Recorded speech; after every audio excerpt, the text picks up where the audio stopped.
नमस्ते दोस्तों, मैं मौर्य वर्षा आपके अपने YouTube चैनल पर स्वागत करती हूँ। आज हम राधिका रमन सिंह का संपूर्ण परिचय देखने वाले हैं, ठीक है, जिनकी एक कहानी नेट के पाठ्यक्रम में रखी गई है। बहुत ही प्रसिद्ध उनकी कहानी है, ठीक है। जन्म 10 सितंबर 1890 सूर्यपुरा नामक स्थान पर शाहाबाद बिहार में हुआ है।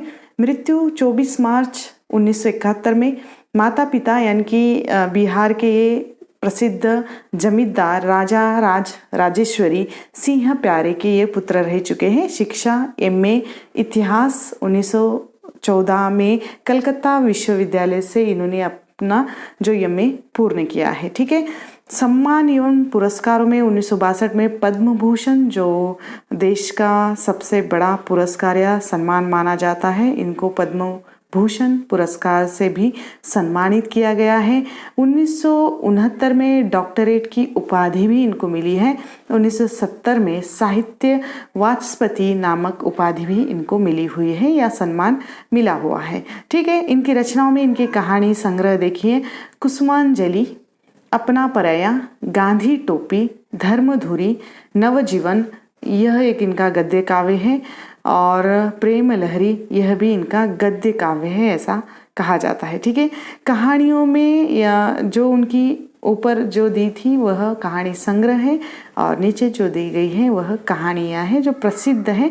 1913 में लिखी गई उनकी कानों में कंगना, यह कहानी बहुत ही प्रसिद्ध है, जिसको हमने देखा हुआ है, नेट के पाठ्यक्रम में भी रखी गई ये कहानी है, ठीक है। 1938 में गांधी टोपी, 1938 में सावनी समा, 1951 में नारी क्या एक पहेली, 1951 में हवेली और झोपड़ी, 1951 में वे और हम, 1958 में तब और अब, 1959 में धर्म और मर्म, 1962 में अबला क्या ऐसी सबला, और 1965 में बिखरे मोती भाग 1।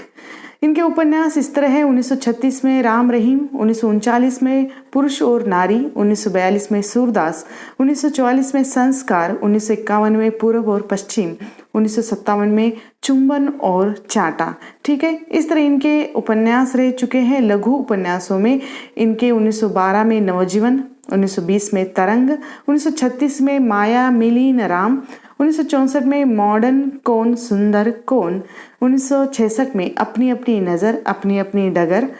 अब इनके नाटक देखिए, 1911 में नए रिफार्मर या नवीन सुधारक, 1952 में धर्म और धुरी, 1953 में अपना पराया, 1961 में नज़र बदली बदल गए नज़ारे, ठीक है। यह इनके 4 नाटक है। संस्मरण भी लिखे हैं उन्होंने, सावन सभा, टूटा तारा और सूरदास, ये 3 संस्मरण भी उन्होंने लिखे हुए हैं, ठीक है।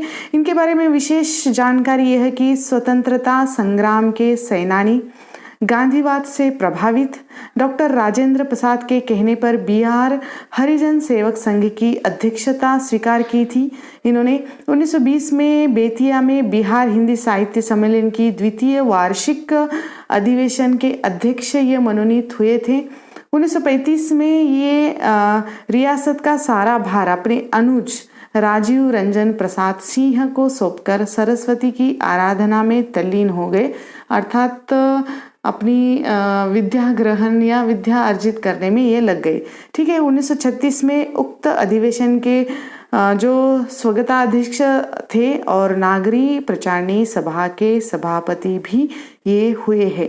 और इनके बारे में एक विशेष बात की, इनको शैली सम्राट कहा जाता है, अर्थात इनकी कहानियाँ, इनके उपन्यास या इनका जो रचना संसार है, इसमें जो शैली आई है, इस कारण इनको शैली सम्राट भी कहा जाता है, ठीक है। तो राधिका रमन प्रसाद सिंह की प्रसिद्ध कहानी कानों में कंगना, यह नेट के पाठ्यक्रम में रखी गई है, इस कारण इनका परिचय भी हमें जानना बहुत ज़रूरी था, ठीक है। तो ये वीडियो आप लोगों को कैसा लगा मुझे कमेंट करके ज़रूर बताना है, ठीक है। तो यहाँ पर हम रुकते हैं, जल्द मिलेंगे एक नए वीडियो में एक नए विषय के साथ। तब तक के लिए धन्यवाद।